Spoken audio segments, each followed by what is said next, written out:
We're talking today with RAM Essential Services Property Fund, ASX code REP.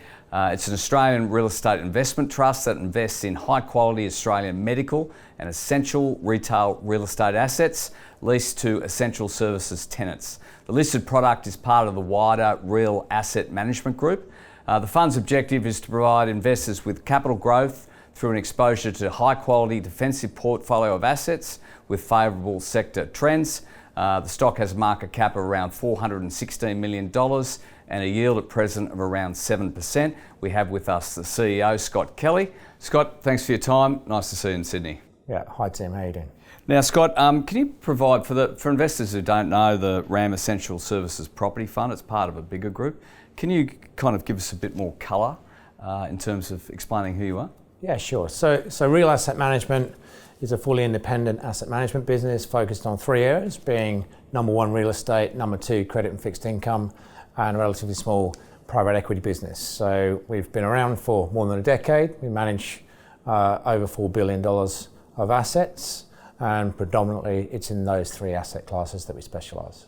And in regards to the property fund, which we're talking about today, can you talk through the geographic exposures and locations and how that plays out within the investment strategy? So the fund is the RAM Essential Services Property Fund. It's got two components to it, being essential retail, which is kind of Coles and Woolies supermarkets, and medical assets. And when we say medical assets, we mean pure medical assets, being private hospitals, daycare centres, that kind of stuff.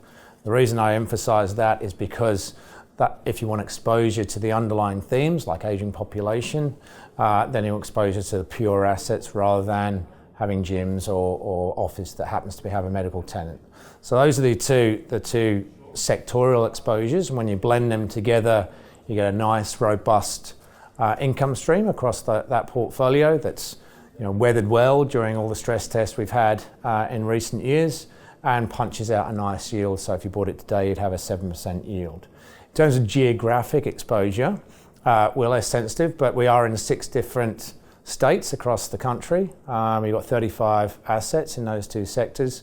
And where we position the fund, obviously we want geographic diversification, but really it's opportunity-led. Where do we think we can get the best risk-adjusted deals for the investor? Scott, how did the assets perform over COVID? We saw office trusts obviously severely impacted by COVID. Is the defensive nature of the assets mean that you've been somewhat protected? Yeah, absolutely right. So during the COVID period, which was actually pre-listed, so the worst of COVID in all the lockdowns, we still had 96% cash collection. So 96% of the expected rent still came through. In fact, that was really the genesis to listing the product. Previously, it was the retail fund and the medical fund. We bolted them together and listed them as the Essential Service Property Fund.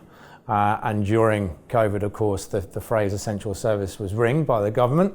So hence the name. So really, it was the genesis of listing this was really the demand we felt after it being proved up during that stress test of all stress tests, which was the COVID period. And in terms of the balance sheet, how's the balance sheet look at present in terms of debt and leverage? When we listed, we said we keep the gearing at around about low 30s.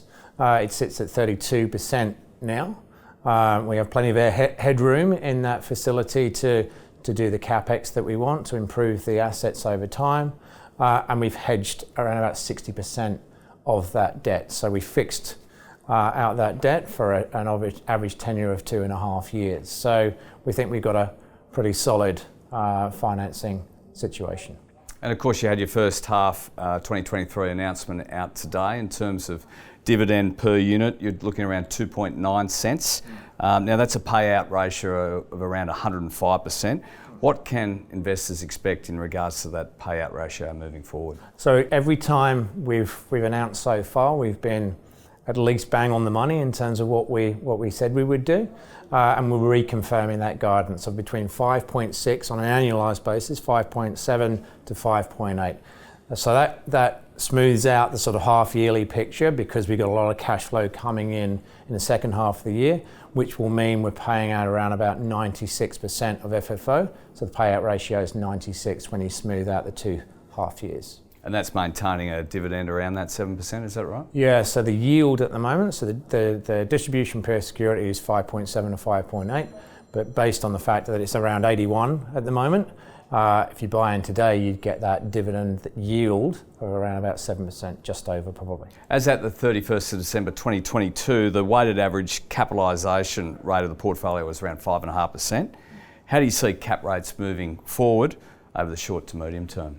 I think it depends on different sectors. So probably there's a little bit more to play out in some sectors, and you can probably guess where they are, but they're not the essential sectors. So they're not the ones that we're exposed to. We think we've had a little bit of weakness in some of the retail and the medical areas, but we haven't felt that in our assets particularly, and we don't expect that going forward. I think one of the reasons is that investors now are a bit discerning about which sector they're exposing themselves to within the commercial real estate space, and both domestically and indeed overseas investors are still looking to invest in defensive, higher yielding sectors with rock solid valuations and rock solid cash flow. So that never really goes away, but it's probably still a heightened thing on investors' minds, both domestically and overseas. And of course, on investors' minds is inflation. It's rife across the economy. Are your rents protected in terms of rising inflation? They are. So about a third of our rents are directly linked to CPI and CPI plus. We then also have a component that's fixed. So we have fixed annual escalators in our leases. And the nature of supermarket leases is that they're sometimes linked to, or mostly linked to turnover. So we get extra linkage to inflation. If Coles and Woolies do well, then we get a bit more rent flowing through. So overall, more than 90% of the leases are linked to annual escalators in excess of 3.4%. So it depends on your view of inflation, but we've got some natural hedging in place there. And just finally, you touched on the kind of the subsectors within the fund. How do you see those performing moving forward? So where we play, I guess sort of similar sort of stories in that I think neighbourhood, grocery anchored retail, and certainly at the ticket size we play at. The average asset values are kind of in the $25 million across the 35 assets. Those are sort of very strong and remain strong. And then within the medical sector, you have really that structural imbalance between money wanting to buy into the sector and the supply of assets.